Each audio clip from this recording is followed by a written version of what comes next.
यहां कितने लोग ऐसे बैठे हैं कि जिनको ये लगता है कि आसाराम बापू को फंसाया गया, वो हाथ उठाएं। जिनको लगता है आसाराम बापू फंसाए गए हैं, वो लोग हाथ उठाएं। हमारी बात नहीं समझ में आ रही क्या? अच्छा, कितने लोगों को लगता है कि आसाराम बापू ने गलत किया?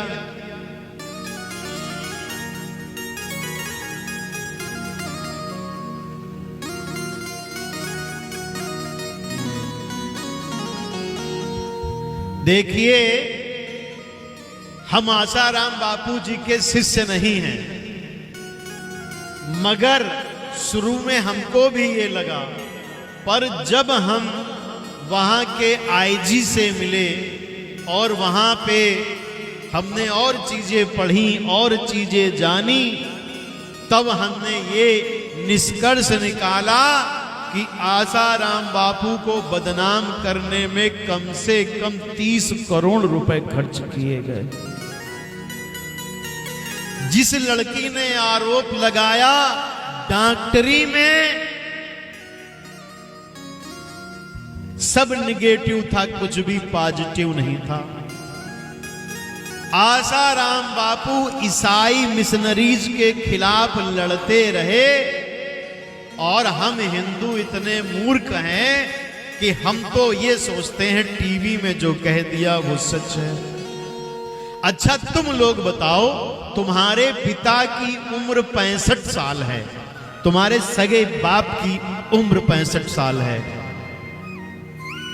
तो क्या तुम ये सपने में भी सोच सकते हो कि तुम्हारे 65 साल के पिताजी बलात्कार करेंगे?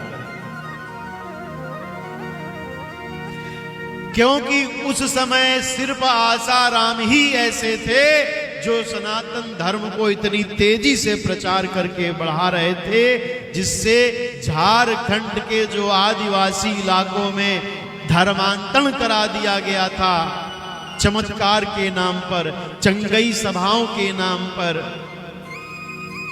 और उन्होंने कम से कम 15 से 10 लाख लोगों को वापस हिंदू धर्म पे लाए थे।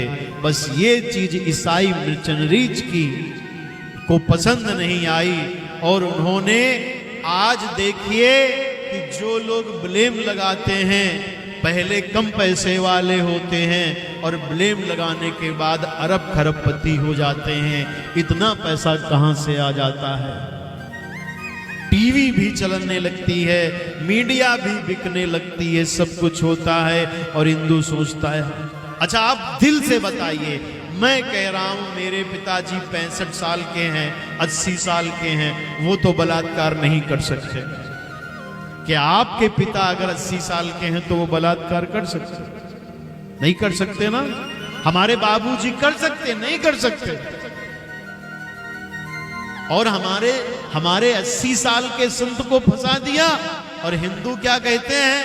आसाराम ने तो कांड किया, भगवान करे जिनके मुंह से ये वाणी निकलती है उनके भी 80 साल के बाप फंसे, तब उनको पता चलेगा कि ये कलंक कितना बुरा होता है।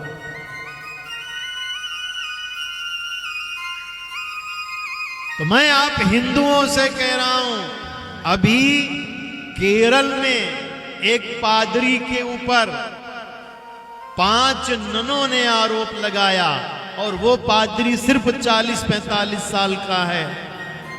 उसको पुलिस ने जेल तक नहीं भेजा। दिल्ली के जो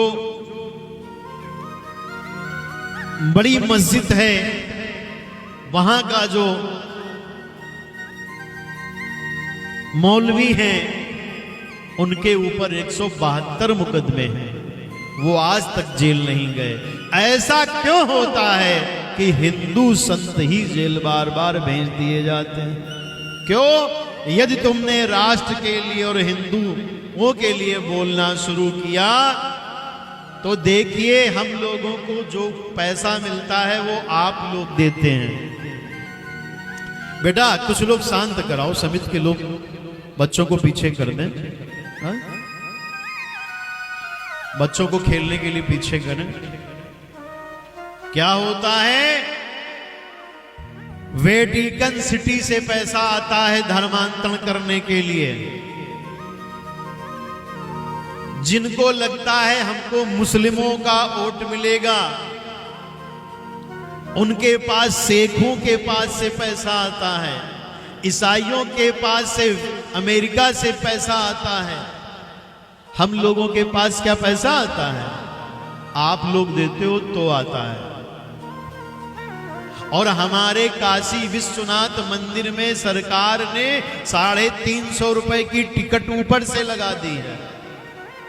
सरकार साल में 1 लाख करोड़ रुपया हिंदुओं के मंदिर से कमाती है, मगर हमारे जैसे आचार्यों को, ये जो बालक बैठे हैं जो बीएचयू में पढ़ते हैं, ये जब शास्त्री बन के निकलेंगे ना तो इनको कोई सरकार पैसा नहीं देती। मगर आपके मस्जिद में जो मौलवी हैं उनको 17,000 रुपया महीना कांग्रेस के पीरियड में ये कानून बना दिया कि मौलवियों को तनख्वाह मिलेगी। मौलवियों को इस हिंदुस्तान में 17,000 रुपए तनख्वाह मिलती है, मगर किसी भी मंदिर के किसी भी पंडित को कोई सरकारी नौकरी, कोई सरकारी पैसा नहीं मिलता। अगर मिलता है तो आप लोग जो चढ़ाते हैं बस वही मिलता है, वही।